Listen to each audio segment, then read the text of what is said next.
أشهد أن لا إله إلا الله وحده لا شريك له وأشهد أن محمدا عبده ورسوله أما بعد فأعوذ بالله من الشيطان الرجيم بسم الله الرحمن الرحيم الحمد لله رب العالمين الرحمن الرحيم مالك يوم الدين إياك نعبد وإياك نستعين اهدنا الصراط المستقيم صراط الذين أنعمت عليهم غير المغضوب عليهم ولا الضالين. Puis j'évoquerai la Ghazwa Banu Mustalik, une expédition qui est aussi connue comme la Ghazwa Muraisi.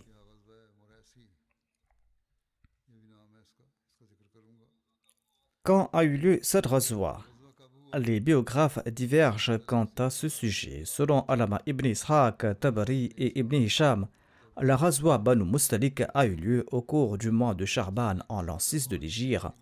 Selon d'autres, cette Ghazwa a eu lieu au cours de l'an 5 de l'Hégire. Selon un récit d'Al-Bukhari rapporté par Moussa bin Uqba, la Ghazwa Banu Mustalik a eu lieu au cours de l'an 4 de l'Hégire. Selon Allama ibn Hajar al-Asqalani, le commentateur du Sahih al-Bukhari a déclaré qu'il s'agit d'une erreur de plume. Il s'agit en fait de l'an 5 de l'Hégire et non de l'an 4 de l'Hégire selon lui. Hazrat Mirza Bashir Ahmad Sahib a également entrepris des recherches sur cette expédition contre les Banu Mustalik et selon lui, cette expédition a eu lieu au cours du mois de Charban en l'an 5 de l'Hégire. Cette Ghazwa visait les Banu Mustalik, une des branches des Banu Khuza'a, d'où le nom de Ghazwa Banu Mustalik. Cette tribu habitait tout près d'un puits nommé Muraisi. C'est pour cette raison que cette Ghazwa est aussi connue comme la Ghazwa Muraisi. Muraisi se trouve à environ 186 km de Médine. Les Banu Mustalik étaient les alliés des Qurayshites, réunis à l'ombre du mont Habashi situé dans la région de la Mecque. Ils avaient promis de s'unir corps et âme aux Qurayshites. C'est pour cette raison que ces gens étaient aussi connus comme les Ahabish. C'est d'ailleurs en raison de ce traité que les Banu Mustalik se sont battus aux côtés des Kuffars de la Mecque lors de la bataille d'Uhud. Une raison de cette Ghazwa est que les Banu Mustalik étaient devenus audacieux dans leur inimitié contre les musulmans. Ils ne cessaient d'intensifier cette inimitié et ils jouissaient du soutien complet des mécréants parmi les Qurayshites. En combattant contre les musulmans lors de la bataille d'Uhud, ils ont affiché ouvertement leur hostilité et leur rébellion s'est beaucoup accrue. La deuxième raison était que les Banu Mustalik contrôlaient la route principale menant de la Mecque. Ces gens étaient un obstacle majeur à l'intervention des musulmans à la Mecque. La troisième et la plus importante raison de cette expédition était que le chef des Banu Mustalik, nommé Harith bin Abi Dhirar, avait préparé son peuple et les Arabes à la guerre contre le saint prophète Mohammed sallallahu alayhi wa sallam, et il avait commencé à rassembler son armée à un endroit situé à environ 154 km de Médine. Hazrat Mirza Bashir Ahmad Sahib a écrit à ce propos dans son ouvrage Sirat Khatamun Nabiyyin. Il déclare à ce sujet: l'opposition des Qurayshites commençait à prendre une forme plus dangereuse de jour en jour, et par leur conspiration, ils avaient déjà incité de nombreuses tribus à s'opposer à l'islam et à son fondateur. Cependant, leur animosité avait créé une nouvelle menace. les tribus du Hejaz qui avaient jusque-là entretenu de bonnes relations avec les musulmans ont commencé à se dresser contre les musulmans en raison des desseins séditieux des Koraïchites. À cet égard, les Banu Mustalik, une branche de la célèbre tribu des Banu Khuza, avaient pris les devants et ils avaient commencé à se mobiliser pour lancer une attaque contre Médine. Leur chef Harith bin Abi Dirar avait fait le tour des autres tribus de la région et c'est ainsi qu'il a pris ces autres tribus avec lui. Lorsque le saint prophète Mohammed lui a reçu la nouvelle de ces préparatifs des Banu Mustalik, il a envoyé par précaution un compagnon nommé Buraida bin Husayb Aslami vers les Banu Mustalik afin de recueillir des informations. Il est parti et il les a rencontrés auprès de leur puits. Buraida a vu la tribu trompeuse qui non seulement s'était rassemblée elle-même, mais avait également rassemblé une armée de gens des environs. Ces gens ont demandé à Buraida, « Qui es-tu » Buraida a répondu, « Je suis un des vôtres. Je suis venu ici après avoir entendu parler de votre expédition militaire. » Ainsi, grâce à sa ruse, Buraida a pu évaluer correctement les préparatifs de guerre de ces gens et il s'est présenté au saint prophète Mohammed lui pour l'informer de leur situation. Le saint prophète Mohammed lui a fait venir les musulmans et il les a informés à propos de l'ennemi et l'armée musulmane s'est préparée et est partie le plus rapidement possible. Voici les détails sur le départ du saint prophète Mohammed lui vers les Banu Mustalik. Selon un récit, il avait nommé Zayd bin Haritha comme son remplaçant à Médine. Ibn Hisham a présenté le nom de Abu Zar Ghafari. Le nom de Numayla bin Abdillah est également évoqué. Quoi qu'il en soit, l'armée musulmane s'est mise en route. L'armée islamique comptait 700 hommes. Le saint prophète Mohammed a quitté Médine le lundi 2 du mois de Charban en l'an 5 de l'Hégire et il a dirigé l'armée islamique vers les Banu Mustalik. Masoud bin Hunayda était le guide de l'armée islamique lors de la Ghazwa al-Muraisi. Au cours de ce voyage, les musulmans n'avaient que 30 chevaux au total, dont 10 étaient pour les Muhajiroun. Le saint prophète Mohammed lui était en possession de 2 chevaux nommés Lizaz et Zarib. Voici les noms de ces Muhajiroun qui avaient des chevaux: Abu Bakr as-Siddiq, Omar al-Farouk, Othman Ghani, Ali bin Abi Talib et Miqdad bin Amr. Et on trouve les noms de 15 d'entre eux parmi les Ansar qui avaient des chevaux.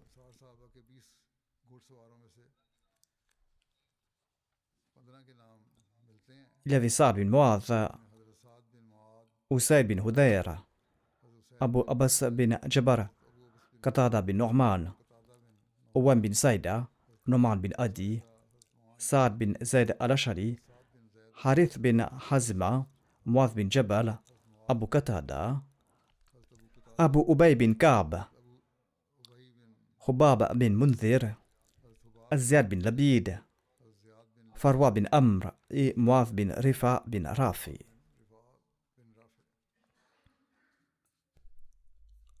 En tout cas, les récits précisent également que de nombreux hypocrites avaient également accompagné le saint prophète Mohammed sallallahu alayhi wa sallam.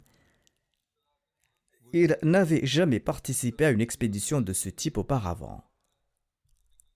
Certains disent qu'il n'était pas motivé par le djihad, mais plutôt par l'appât du gain, espérant obtenir du butin s'ils étaient victorieux. Hazrat Mirza Bashir Ahmad Sahib a écrit à ce propos. Il déclare: lorsque le saint prophète Mohammed lui a reçu la nouvelle de cet incident, eh bien, il a envoyé par précaution un compagnon nommé Buraida bin Husayb vers les Banu Mustalik afin de recueillir des informations. Et le saint prophète, paix soit sur lui, lui a demandé de revenir rapidement avec un aperçu de l'état des choses. Buraida est parti et il a découvert qu'en fait un très grand rassemblement était présent et qu'il y avait de grands préparatifs pour attaquer Médine. Il est retourné aussitôt et il a fait part de ses découvertes au saint prophète Mohammed paix soit lui. Et selon sa coutume, le saint prophète paix soit lui a exhorté ses compagnons à se mettre en route vers les habitations des Banu Mustalik à titre de mesure préventive.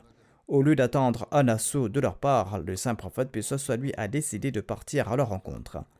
Un grand nombre de compagnons s'est préparé à partir. En fait, un grand nombre d'hypocrites d'une ampleur jamais vue auparavant s'est également joint aux musulmans. Le saint prophète paix soit lui a laissé derrière lui Abu Zar Ghafari ou selon d'autres récits, Zayd bin Haritha en tant qu'émir de Médine et il est parti au nom d'Allah et il a quitté Médine au cours du mois de Charban en l'an 5 de l'Hégire. L'armée ne comptait que 30 chevaux même si les chameaux étaient un peu plus nombreux et les musulmans se déplaçaient à tour de rôle sur ces montures. Hazrat Mirza Bashir Ahmad Sahib ajoute davantage à ce propos. Au cours de ce voyage, les musulmans ont découvert par hasard un espion des mécréants. Il a été fait prisonnier et présenté au saint prophète Mohammed sallallahu alayhi wa sallam. Après l'avoir interrogé et après s'être assuré qu'il s'agissait bien d'un espion, le saint prophète paix soit lui a tenté de lui demander des informations concernant les koufars, mais il a refusé. Étant donné que son attitude était suspecte selon le droit coutumier de la guerre, Omar l'a exécuté. Après cela, l'armée musulmane a continué son voyage. Lorsque les Banu Mustalik ont découvert l'arrivée imminente des musulmans, et lorsqu'ils ont appris que leur espion a été tué, ils ont pris peur. Leur intention était d'attaquer Médine à l'improviste. Cependant, grâce à la vigilance du saint prophète Mohammed paix soit lui, ils devaient maintenant rendre des comptes. Ils étaient donc très intimidés, et les autres tribus qui s'étaient rassemblées avec eux pour les aider étaient tellement terrifiées par l'intervention divine qu'elles ont immédiatement quitté les Banu Mustalik et sont rentrées chez elles. Les Banu Mustalik, quant à eux, avaient été si profondément enivrés par l'hostilité des Koraïchites à l'égard des musulmans qu'ils n'ont pas reculé avant la bataille, et ils étaient déterminés à combattre l'armée musulmane avec toute la force nécessaire. Lorsque le saint prophète paix soit lui est arrivé à Mouraïsi, une tente en cuir a été installée pour lui. Parmi ses épouses, Aïcha radhiyallahu l'accompagnait. Certains historiens mentionnent le nom de Salma également comme présente avec Aïcha, mais selon Allama ibn Hajar, ces narrations mentionnant la présence Salma sont faibles. Selon lui, les récits d'Al-Bukhari évoquent les paroles d'Aïcha qui sont que Fakharaja Sahami, c'est-à-dire mon nom a été tiré au sort. Cela indique qu'Aïcha radhiyallahu anha était la seule parmi les épouses du saint prophète Mohammed paix soit lui à l'accompagner lors de cette expédition.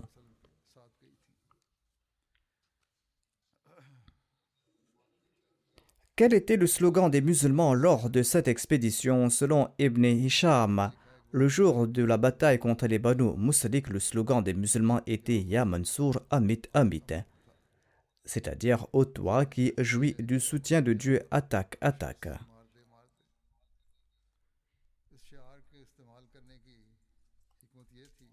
La sagesse derrière l'utilisation de cette devise était d'éviter toute confusion entre les musulmans et les mécréants, permettant ainsi aux musulmans de se reconnaître même durant l'obscurité de la nuit.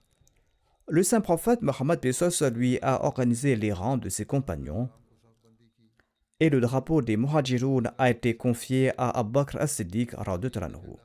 Selon un autre récit, ce drapeau a été confié à Ammar bin Yasir. Le drapeau des Ansar a été confié à Sa'd bin Ubada.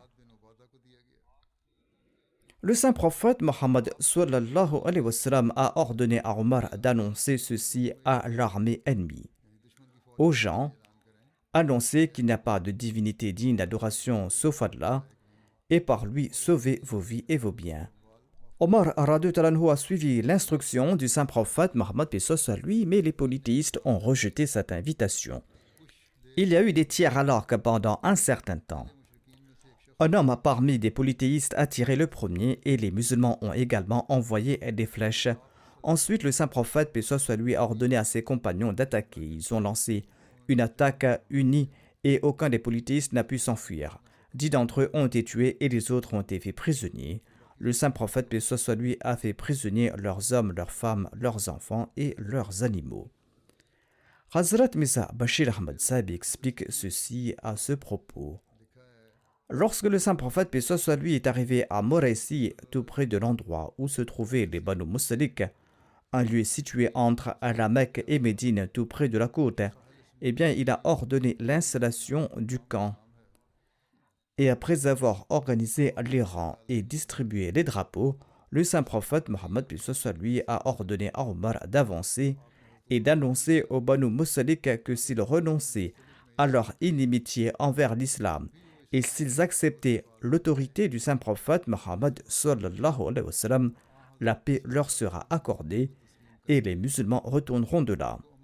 Il n'était pas question de conversion à une autre religion. Ils devaient tout simplement accepter l'autorité du saint prophète, paix soit lui, et la paix leur sera garantie et les musulmans retourneront. Mais ils ont catégoriquement refusé et se sont préparés pour la bataille. Il est même dit que la première flèche qui a été tirée était de la part d'un homme de leur tribu, c'est-à-dire des Banu Mustalik. Le saint prophète Mohammed, paix soit sur lui, constatant leur hostilité, il a ordonné aux compagnons de se battre à leur tour. Pendant un certain temps, les deux camps ont échangé des volées de flèches nourries. Ensuite, le saint prophète Mohammed, paix soit sur lui, a ordonné aux compagnons de lancer une attaque soudaine. Les mécréants ont perdu pied sous l'effet de cette attaque soudaine. Les musulmans les ont encerclés si habilement que toute la tribu a été encerclée et contrainte de rendre les armes. Avec seulement 10 victimes parmi les mécréants et une parmi les musulmans, cette bataille qui aurait pu prendre une tournure dangereuse a pris fin.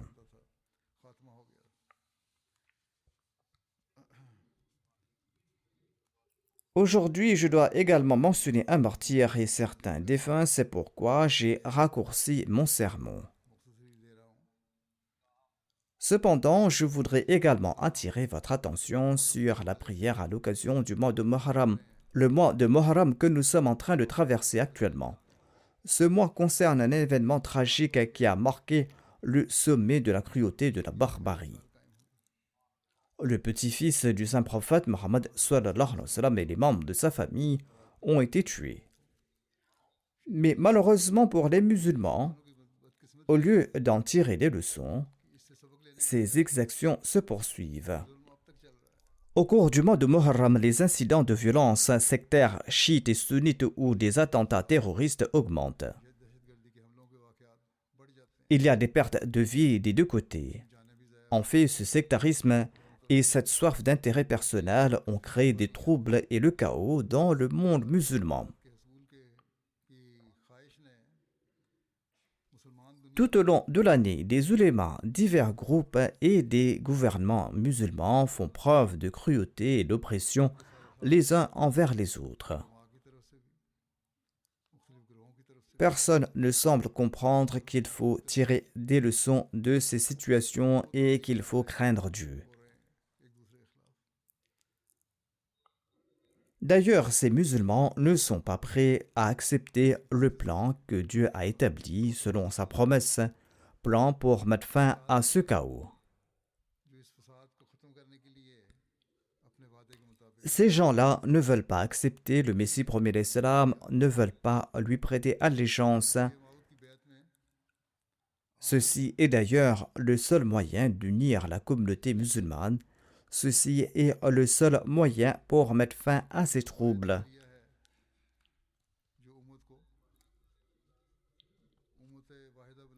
C'est par l'unité des musulmans que les musulmans pourront rétablir leur réputation.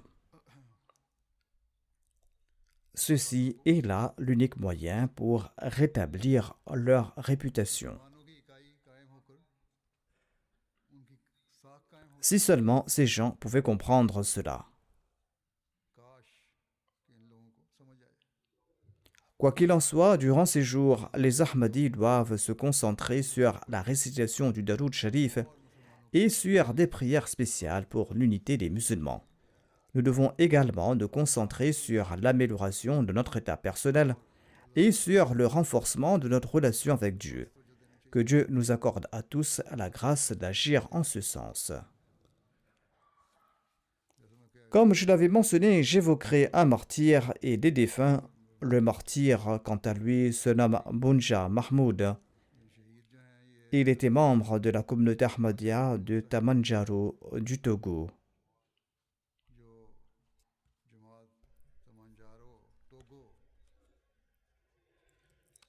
Le 21 juin dernier, les terroristes ont fait irruption chez lui et l'ont tué. Inna lillahi wa inna ilayhi raji'un. Le défunt avait 64 ans. Il laisse derrière lui 2 épouses et 14 enfants.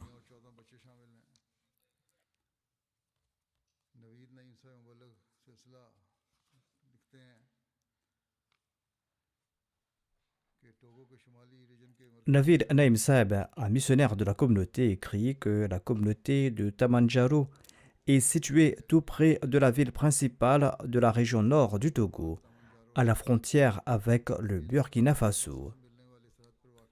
Bunja Mahmoud Saeb faisait partie des premiers membres de cette Jamaat. Il gagnait sa vie en faisant de l'agriculture.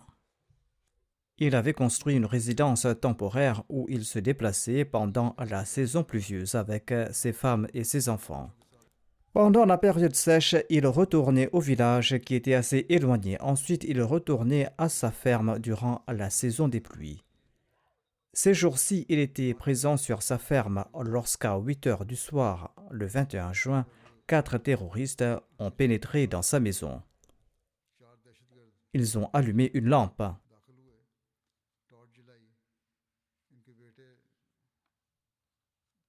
Son fils âgé de 14 ans a vu de la lumière. Il est âgé de 14 ans, il a vu de la lumière à l'intérieur de la maison. Il est parti là-bas et il a vu que son père était entouré par des terroristes. Tout effrayé, il s'est enfui. Peu après, un des terroristes a placé une arme sous le menton de la victime et a tiré. La balle a traversé son nez et est sortie. Il est décédé sur le coup. Inna lillahi wa inna ilayhi raji'un. Les terroristes sont partis de là après cette action sans blesser aucun autre membre de la famille. Il semblait qu'ils avaient pour seul objectif de tuer le défunt. À l'annonce de cet incident, les militaires locaux sont arrivés sur les lieux. Actuellement, le gouvernement a des pouvoirs très limités car les terroristes contrôlent presque toute la région. L'armée a pris possession de la dépouille. Et après avoir inspecté les environs et accompli les formalités habituelles, ils ont remis le corps à la famille le lendemain.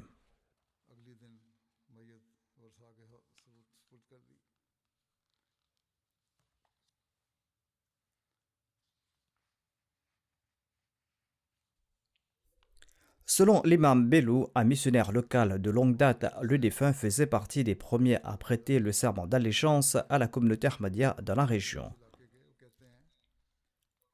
Dès le début, le défunt participait régulièrement aux prières quotidiennes et à tous les programmes de la communauté. Il a également commencé à payer régulièrement sa cotisation.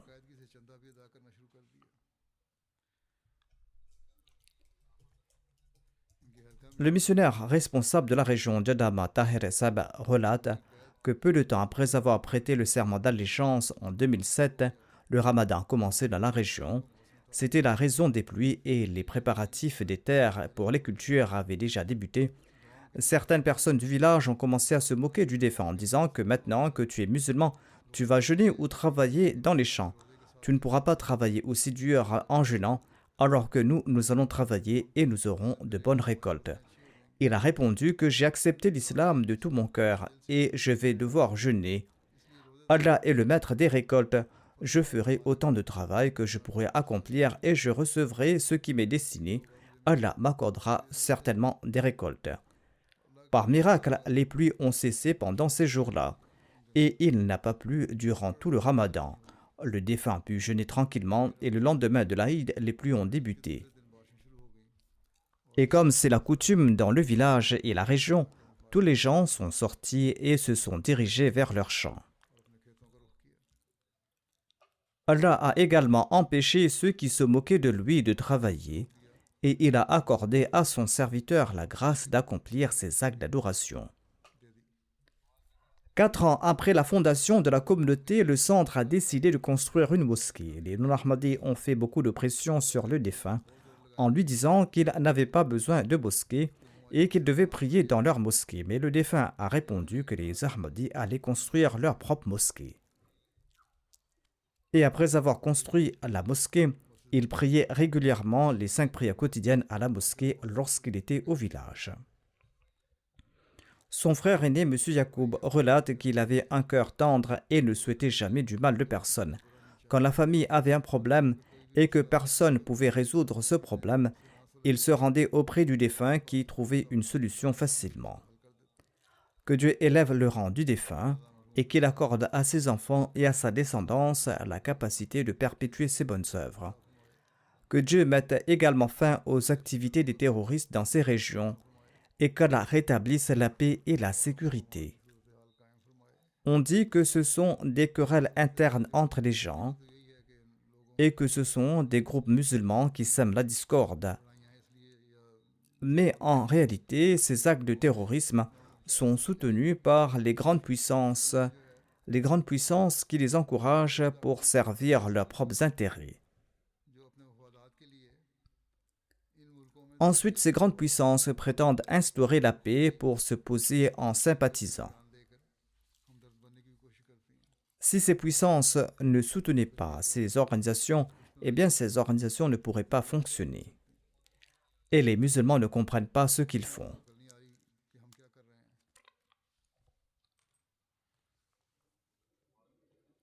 Certains groupes musulmans et certains politiciens se sont joints à ces terroristes.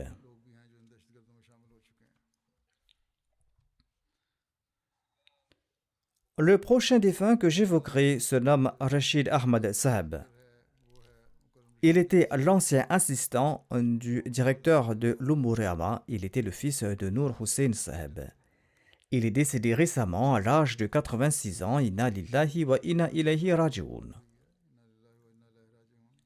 Né à Qadian, il était un Ahmadi de naissance. L'Ahmadiyya a été introduit dans sa famille par son père Noor Hussein Saheb, qui a eu la chance de prêter le serment d'allégeance et de rejoindre la communauté Ahmadiyya en 1924 à l'époque du deuxième califat. Rashid Saheb le défunt a reçu son éducation primaire à Qadian. Après la création du Pakistan, il a obtenu son diplôme de fin d'études secondaires et il a commencé à servir la communauté. Il a pris sa retraite en 1998, mais il a été rembauché et il a eu le privilège de servir jusqu'en 2021, tant que sa santé le lui permettait. Au total, le défunt a consacré environ 55 ans au service de la communauté. Le défunt possédait d'innombrables qualités. Il avait l'habitude d'accomplir ses tâches quotidiennes avec assiduité. Outre son extrême loyauté et son sens de responsabilité envers la communauté, il accomplissait toutes les tâches communautaires avec discrétion. La ponctualité était l'un de ses traits distinctifs. Il était membre du système d'Al-Wasiyya et il se souciait beaucoup du paiement de ses cotisations. Il était l'un des premiers à payer sa cotisation. Il s'efforçait de participer à toutes les initiatives de la communauté. Il avait de bonnes relations avec ses proches, il aidait discrètement les nécessiteux. Il avait un grand amour et un grand attachement pour le califat. Il a eu la chance de servir à différentes époques, de l'époque du deuxième calife jusqu'au 5e califat, et il accomplit son service avec une grande loyauté. Il était un travailleur discret et dévoué. En 1974 et en 1984, il a fait face à des circonstances très hostiles.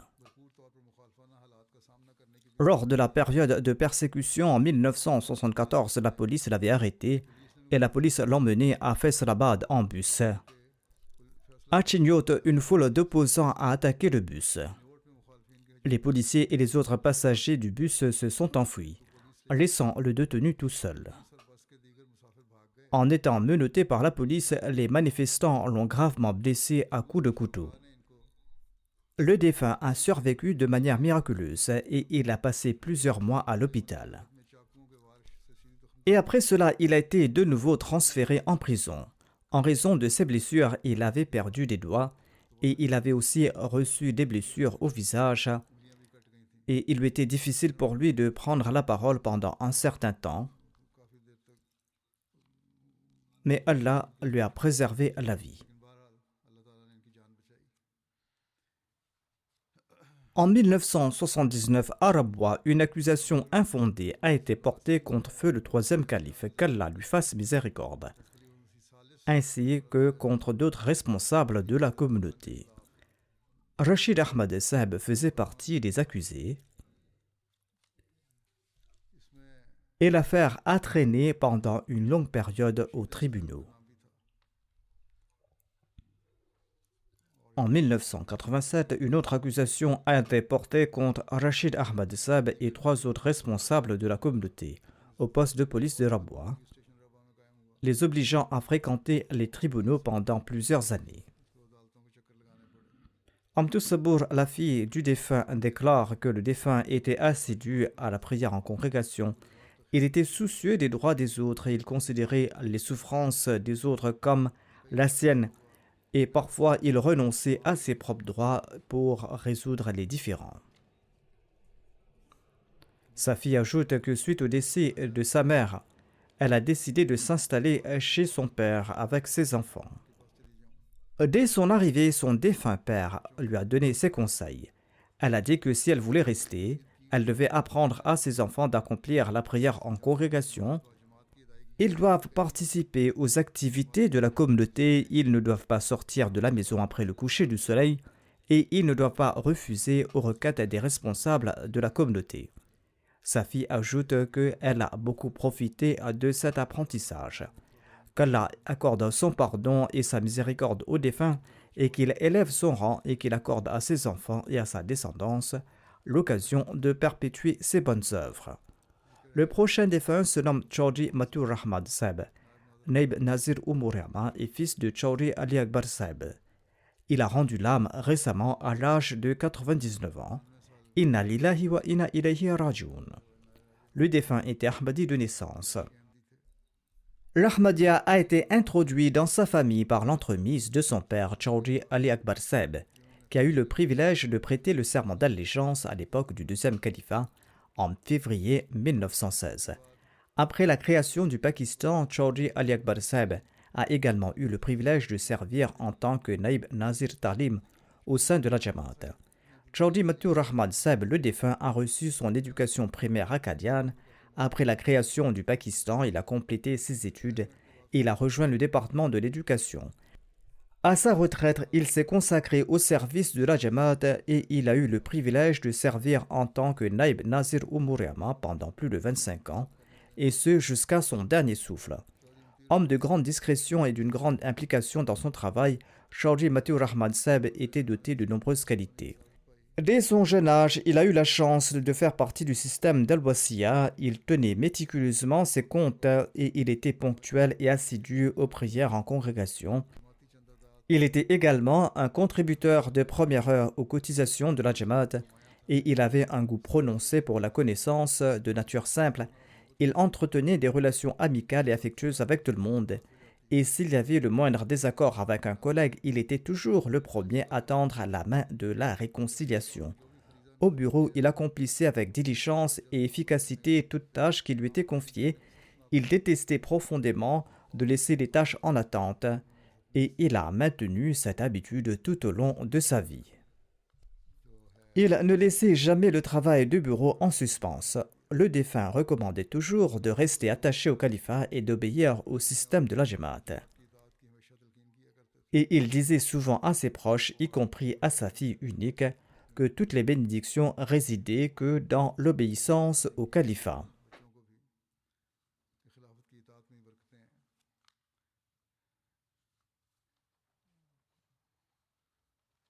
Son épouse l'a précédé dans la tombe quelques années de cela. Le mari de leur fille unique est également décédé. Le défunt a enduré tous ces événements tragiques avec une grande patience. Qu'Allah lui accorde son pardon et sa miséricorde et qu'Allah élève son rang. Le défunt était l'oncle de Chaudhry Ijaz Rahman Saheb, l'ancien président de l'Ansarullah du Royaume-Uni.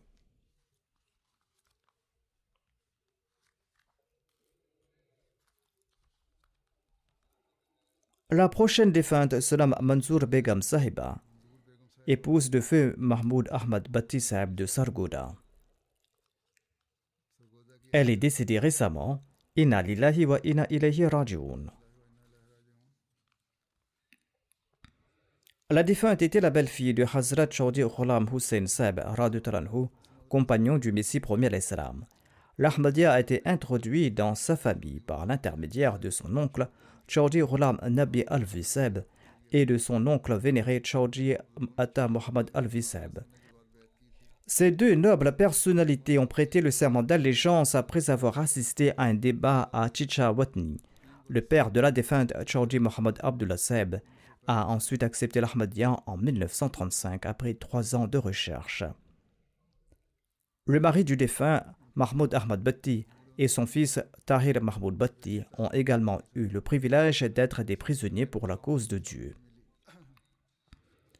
Un des frères du défunt Nasir Ahmad Alvi est tombé à martyr au nom de l'Ahmadiyya en 1991 dans la région de Dourou, au Sindh. La défunte était Moussia, elle laisse derrière elle 3 filles et 7 fils. Un de ses fils, Abid Mahmoud Bhatti, est un Waqfi Zindagi et il sert en tant que missionnaire et en tant que recteur de la Jamia Ahmadiyya et Naïb Amir de la Jamaat de la Tanzanie. En raison de ses engagements sur le terrain, il n'a pas pu assister aux funérailles de sa mère. Qayyum Sahiba, l'ancienne présidente de la Lajna Achak Jumra, a partagé ses souvenirs de la défunte. Elle déclare « J'ai eu l'opportunité de servir en tant que présidente de la Lajna pendant 15 ans. Au cours de cette période, j'ai constaté de nombreuses qualités remarquables chez la défunte. Elle accomplissait ses 5 prières quotidiennes et ses jeûnes avec assiduité dans le respect des règles. Tant que les femmes étaient autorisées à se rendre à la mosquée, elle assistait régulièrement à la prière du vendredi et elle s'asseyait toujours au premier rang. Ces jours-ci, il y a des restrictions qui ont été imposées et les femmes ne peuvent pas se rendre à la mosquée pour la prière du vendredi ni pour célébrer l'Aïd. Elles restent chez elles. Elles sont impatientes de voir le jour où la situation va s'améliorer et elles pourront retourner à la mosquée. Prions pour elles aussi pour que Dieu fasse miséricorde aux Ahmadis du Pakistan. La défunte participait à toutes les réunions et lors du Ramadan, elle accomplissait régulièrement les prières de Tarawih avec les autres femmes à la mosquée.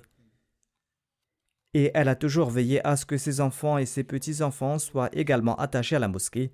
Elle a fourni une très bonne éducation à ses enfants et les a toujours encouragés à s'impliquer dans le service de la communauté. Kaysar Mahmoud Bhatti, le fils de la défunte, relate que la défunte était toujours régulière dans ses contributions et elle contribuait de son propre argent. Elle avait également payé le montant de son wasiya de ses économies personnelles.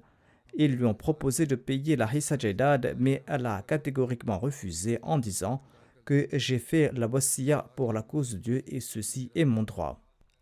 Elle avait une grande ferveur et un grand zèle religieux. En 1989, la situation de la Jamaat dans son village est étendue et les opposants ont tenté d'incendier les maisons Ahmadi et de prendre contrôle de la mosquée. Et la défunte a dit à son mari et à ses fils « Partez à la mosquée, moi je vais protéger seule la maison. » Ces jours-là, son père, son mari et ses fils ont été arrêtés par la police, mais aucun incident ne s'est produit. Ses fils relatent qu'elle passait toute la nuit à prier en pleurant, demandant à Dieu de donner à son mari et à ses enfants la force de rester ferme aux côtés de la Jamaat. Qu'Allah accorde à la défunte son pardon et sa miséricorde, et qu'Allah accorde également à ses descendants la possibilité de perpétuer ses bonnes œuvres.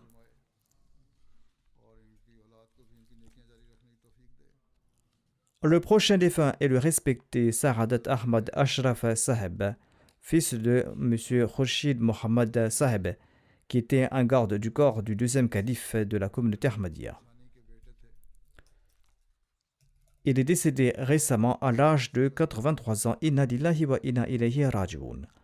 Le défunt laisse derrière lui son épouse, 3 fils et 3 filles. L'un de ses fils, Ousmane Ahmad Tahle Saheb, est missionnaire de la Jamaat en Sierra Leone et il n'a pas pu assister aux funérailles de son père en raison de ses engagements sur le terrain. Ousmane Saheb, le missionnaire, écrit que son père était un enseignant de profession. En 1963, répondant à l'appel du Muslim Maud, il a migré vers Bashirabad au Sindh et il a été nommé professeur de langue arabe à la Talim Islam High School. Avant son émigration vers Bashirabad dans le Sindh, il résidait à Darul Rahmat Gharbi. Il était en relation étroite avec Hazrat Maulana Ghulam Rasoul Rajiki. Son fils relate que le Maulana Ghulam Rasoul Rajiki considérait son père comme son fils adoptif. Maulana Rajiki Saheb lui témoignait d'une grande affection en raison de sa nature bienveillante. Son père rendait également des services personnels à Maulana Saheb. Chaque fois que quelqu'un lui donnait de l'argent en guise d'offrande pour demander des prières à Maulana Saheb, il faisait venir mon père et lui disait « Déposez cet argent à la Darul Ziyafat et apportez-moi le reçu ». Il donnait ces sommes en don. Par un jour d'été, Maulana Rajiki Saheb est venu chez eux et il a frappé à la porte. Son père est sorti et il a dit à Maulana Saheb « Pourquoi êtes-vous venu par cette chaleur ? Vous auriez pu me faire savoir et je serais venu vous voir. » Maulana Saheb a répondu « Si tu avais besoin d'argent, tu aurais dû me le dire toi-même. » Maulana Rajiki a ensuite ajouté « Dieu m'a ordonné en disant que Sa'adat a besoin d'argent, va lui en donner et revient. » Maulana Rajiki a sorti de l'argent de sa poche, il a offert à son père et il est parti. Cet incident illustre la profonde relation que Maulana Saheb avait avec Dieu. Dieu lui a inspiré de venir en aide à un autre qui était dans le besoin. Le fils du défunt souligne également le dévouement exemplaire de son père envers le califat. Il relate qu'il y avait quelques années de cela, il s'était rendu au Pakistan pour rendre visite à son père. Il avait pris un congé pour ce faire. Voyant son état de santé fragile, il a suggéré de prendre un congé supplémentaire. Son père lui a répondu fermement « À l'avenir, ne pense pas à une telle chose et ne l'évoque pas. Le calife de l'époque t'a assigné à un poste. Tu dois rester à ce poste et tu dois servir la Jamaat et protéger la Jamaat jusqu'à ton dernier souffle. » Son père prodiguait toujours des conseils à ses frères et sœurs. Il leur recommandait de réciter le Daroud lorsqu'ils partaient en voyage et de réciter aussi la prière La Hawla wa la Quwwata illa billah. Il a relaté un autre récit relayé par Mubashir Gondal Saheb concernant son examen. Lorsque le défunt passait l'examen, l'épreuve d'arabe était assez difficile et contenait des questions qui étaient en dehors du programme. Son père relate qu'après un certain temps, il a demandé une feuille supplémentaire. Il a continué à écrire, il a demandé d'autres feuilles. Ses camarades par la suite lui ont demandé ce qu'il écrivait, car il n'avait même pas réussi à compléter l'examen avec les feuilles initiales fournies. Il a écrit qu'il écrivait ce qu'il savait. Ensuite, il a écrit les 70 vers du poème du Messie premier l'Islam, Qasida intitulé « Aux sources de la grâce de Dieu et de la connaissance ». Et il se disait que quiconque lirait ces vers va recevoir au moins un message. Il ne savait pas s'il allait réussir l'examen, mais il se disait que l'examinateur serait touché par la lecture des vers et cela va ouvrir une voie pour la prédication. En fin de compte, par la grâce de Dieu, seules 3 personnes ont réussi cet examen et son père était l'un d'entre eux. Il a déclaré que c'était uniquement par la grâce de Dieu et la bénédiction de ce poème. Le défunt accomplissait régulièrement les prières surérogatoires et les jeûnes. Il avait un grand amour pour le Coran et il était passionné par sa récitation. On l'entendait souvent fredonner certaines sourates du Saint-Coran. Il lisait toujours la Qasida composée par le Messie prophète l'Islam et ses yeux se remplissaient souvent de larmes en le lisant. Il étudiait les ouvrages du Messie premier l'Islam et il relatait les histoires des compagnons du Messie premier l'Islam. Il relatait en particulier les récits concernant Hazrat Mullah Ghulam Rasul Rajki à ses élèves. Il était un prédicateur enthousiaste et il avait une personnalité dynamique. Il participait toujours activement au programme de la communauté. Qu'Allah lui accorde son pardon et sa miséricorde et qu'il élève son rang, et qu'il accorde l'occasion à ses enfants la possibilité de perpétuer ses bonnes œuvres.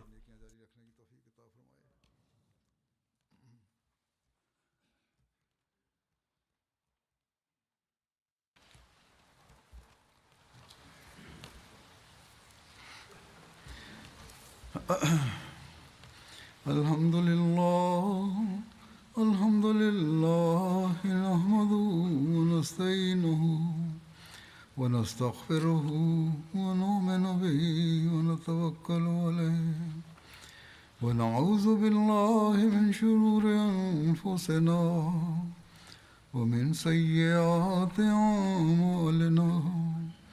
Man yahdihillahu fala mudilla lahu ومن يضلل فلا هادي له ونشهد أن لا إله إلا الله ونشهد أن محمدا عبده ورسوله عباد الله رحمكم الله إن الله يأمر بالعدل والإحسان وإيتاء ذي القربى وينهى عن الفحشاء والمنكر والبغي يعظكم لعلكم تذكرون اذكروا الله يذكركم وادعوه يستجب لكم ولذكر الله أكبر.